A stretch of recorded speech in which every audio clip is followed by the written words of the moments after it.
안녕하세요. 저는 코로나노팀의 김수현입니다.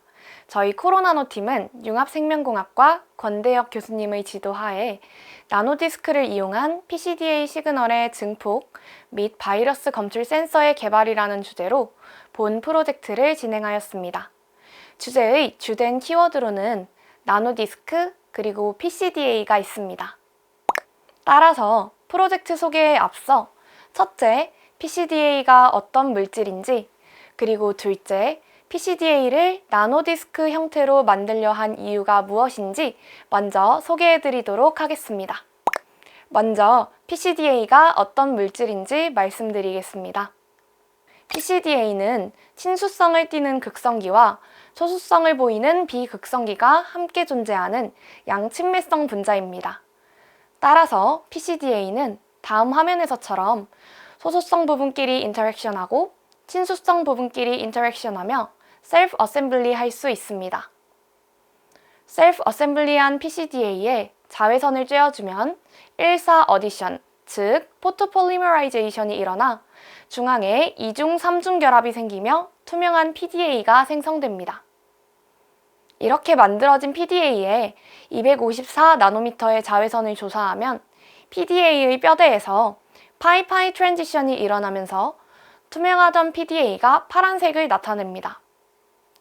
열, pH, 기계적 자극 등의 외부 자극이 주어지면 푸른색의 PDA의 뼈대에 존재하는 2중, 3중 탄소 구조의 로테이션이 일어나며 파란색에서 빨간색으로 색상이 변화하는 동시에 형광이 없던 상태에서 스스로 형광을 발현하는 상태가 됩니다.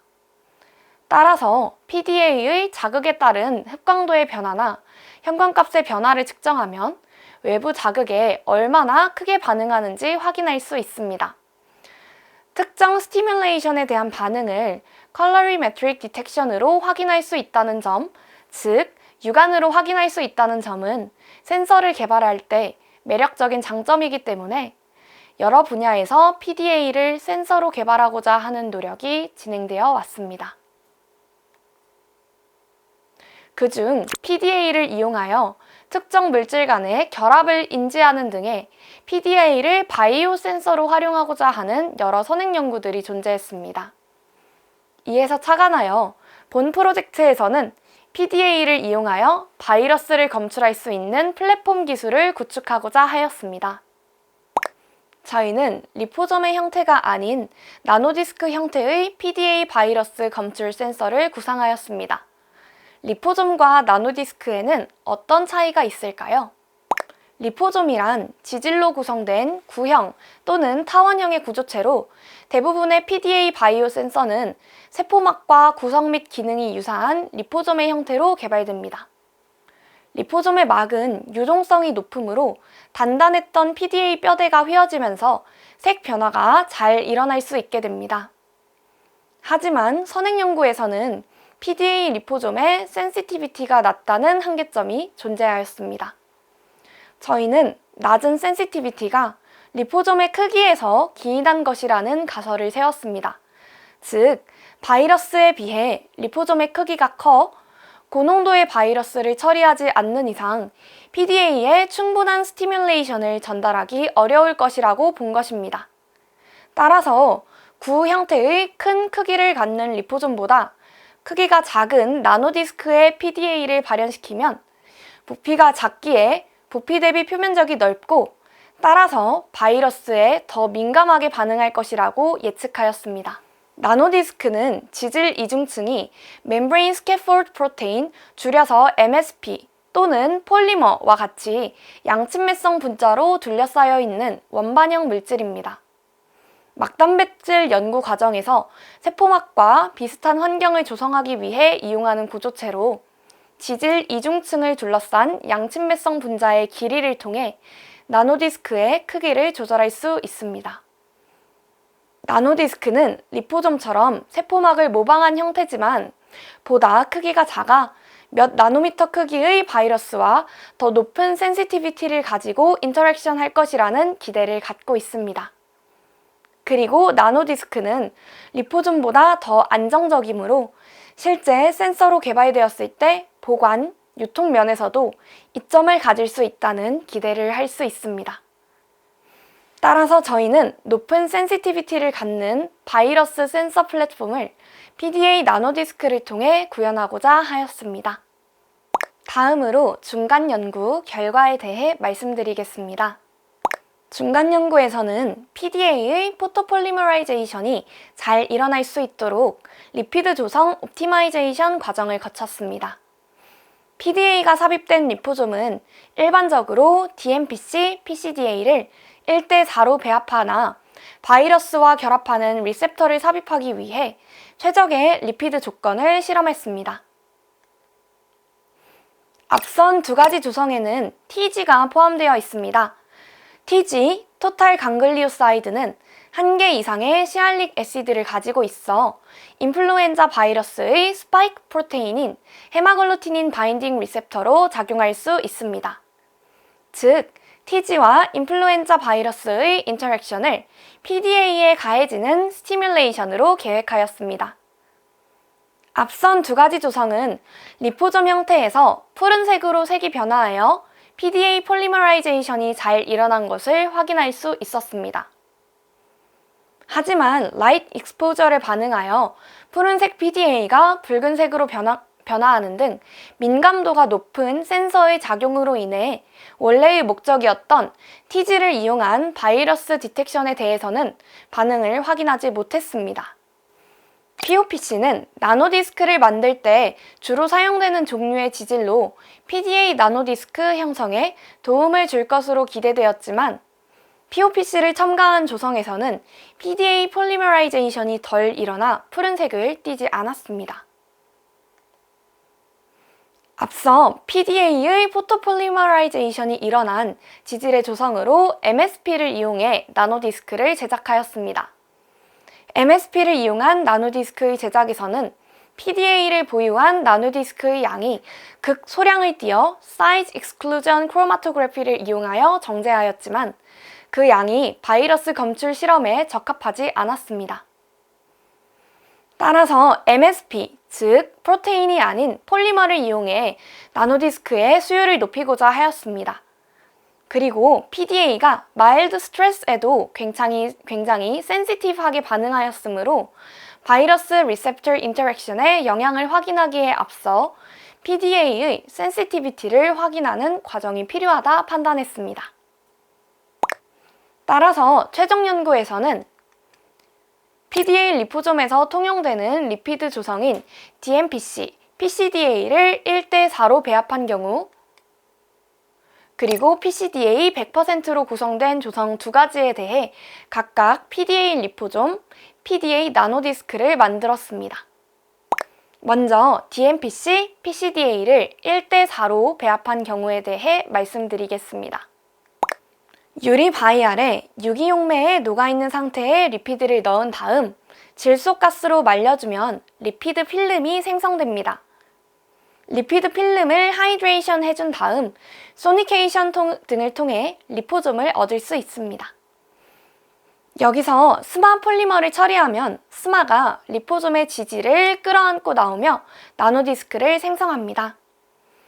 이렇게 얻은 DMPC, PCDA 리포솜과 나노디스크의 260나노미터의 UV를 조사하여 포토폴리머라이제이션을 일으킨 뒤 열 자극에 대한 반응성을 확인했습니다. 640나노미터의 absorbance peak는 푸른색을 의미하고 540나노미터는 붉은색을 의미합니다.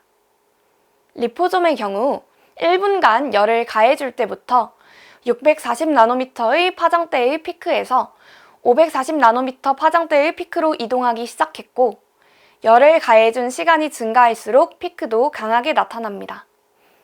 특히 8분간 열을 가했을 때는 640나노미터 파장대의 피크가 완전히 사라진 것을 관찰할 수 있습니다. 나노디스크도 리포솜과 비슷하게 1분간 열을 가해줄 때부터 피크의 쉬프트가 일어나기 시작하는 것을 확인할 수 있습니다. 그리고 리포솜의 경우 5분간 열을 가해줄 때는 형광이 나타나지 않다가 8분째부터 나타나기 시작합니다. 나노디스크의 경우 5분간 열을 가해줄 때 이미 형광을 나타내고 있는 것을 볼 수 있습니다. 리포좀과 비교했을 때 나노디스크는 색과 형광 강도가 외부 자극, 즉 열에 의해 민감하게 일어난다는 것을 확인할 수 있었습니다. 이러한 결과는 나노디스크의 크기가 작고 외부 자극에 대해 반응할 수 있는 표면적이 넓기 때문에 동일한 부피에서 더 강한 인텐시티를 보일 수 있는 것으로 보입니다.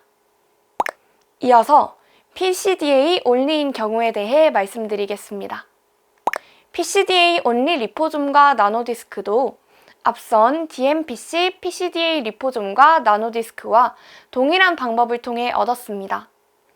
PCDA 온리 리포좀과 나노디스크에 260나노미터의 UV를 조사하여 포토폴리머라이제이션을 일으킨 뒤 열 자극에 대한 반응을 확인했습니다.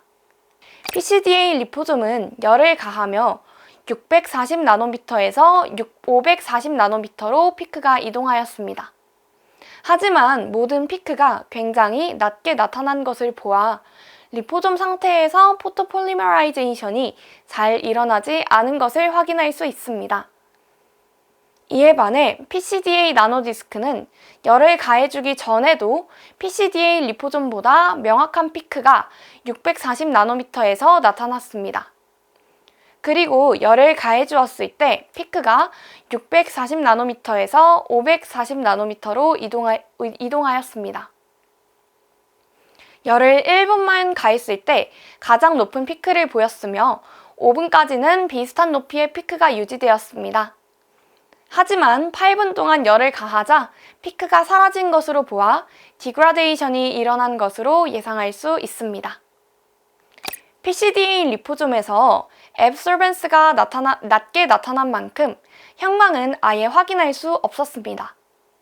하지만 나노디스크의 경우 5분에서는 앱소벤스와 함께 플루오레센스도 높게 나타났지만 앱소벤스가 거의 나타나지 않았던 8분 샘플에서도 꽤 강한 형광이 나타난 것을 볼 수 있었습니다. 다음으로 색 변화를 수치적으로 계산하는 과정에 대해 말씀드리겠습니다. PDA의 색 변화는 CR 값으로 나타낼 수 있고 CR 값은 위의 식으로 계산할 수 있습니다. 먼저 PB 값은 블루 컬러와 레드 컬러의 상대적인 비율로 볼 수 있습니다. A 블루란 650나노미터에서의 흡광도를 뜻합니다. 푸른색을 띠는 물질은 650나노미터에서 흡광도가 크게 나타납니다. A 레드란 550나노미터에서의 흡광도를 뜻합니다. 붉은색을 띠는 물질은 550나노미터에서의 흡광도가 크게 나타납니다. PBBEF, 즉 PBB4는 리포좀 및 나노디스크에 열 처리를 해주기 이전의 PB 값입니다. PBAFT, 즉 PB애프터는 리포좀 및 나노디스크에 열 처리를 해준 이후의 PB 값입니다. CR 값은 PBBefore와 PBafter 값을 이용하여 도출해낸 Colorimetric Response 값입니다. 따라서 높은 CR 값은 블루에서 레드로의 컬러 트랜지션이 많이 일어났다는 것을 뜻합니다. 두 데이터는 열을 가해준 시간에 따른 DMPC PCDA 리포좀과 나노디스크의 CR 값을 나타내고 있습니다. 나노디스크에서의 기울기가 더 크지만 CR 값에서는 크게 유의미한 차이를 발견할 수 없었습니다. 두 데이터는 열을 가해준 시간에 따른 PCDA 온리 리포좀과 나노디스크의 CR 값을 나타내고 있습니다. PCDA 온리에서는 나노디스크의 기울기가 훨씬 크고 전반적인 CR 값도 크게 나타나는 것을 확인할 수 있습니다. PCDA 온리 조성에서는 나노디스크가 리포좀보다 훨씬 센시티브하다는 것을 알 수 있습니다. 마지막으로 본 프로젝트에 대해 정리하며 발표를 마치도록 하겠습니다. 최종 연구를 통해 DMPC와 PCDA가 1대4의 비율을 가질 때는 리포좀 그리고 나노디스크 형태 모두에서 PDA의 포토폴리머라이제이션이 잘 일어나는 것을 확인할 수 있었습니다. 그리고 PCDA only의 비율에서는 리포솜에서 포토폴리머라이제이션이 잘 일어나지 않았지만 나노디스크 형태에서는 잘 일어나는 것을 확인할 수 있었습니다. 하지만 최종 연구에서 색 변화의 원인이 되는 스티뮬레이션은 열 자극이었습니다. 앞으로는 바이러스와 그 수용체의 인터랙션이 PDA에 대한 스티뮬레이션이 될 수 있도록 바이러스에 특이적으로 반응하는 물질을 포함한 나노디스크를 제작하는 연구가 필요할 것으로 보입니다. 그리고 형광등과 같은 마일드 스트레스에 색 변화가 일어나지는 않는지 지속적인 관심이 필요할 것으로 보입니다. 이상으로 BGCTI 성과 공유의 코로나노팀 발표를 마치도록 하겠습니다. 감사합니다.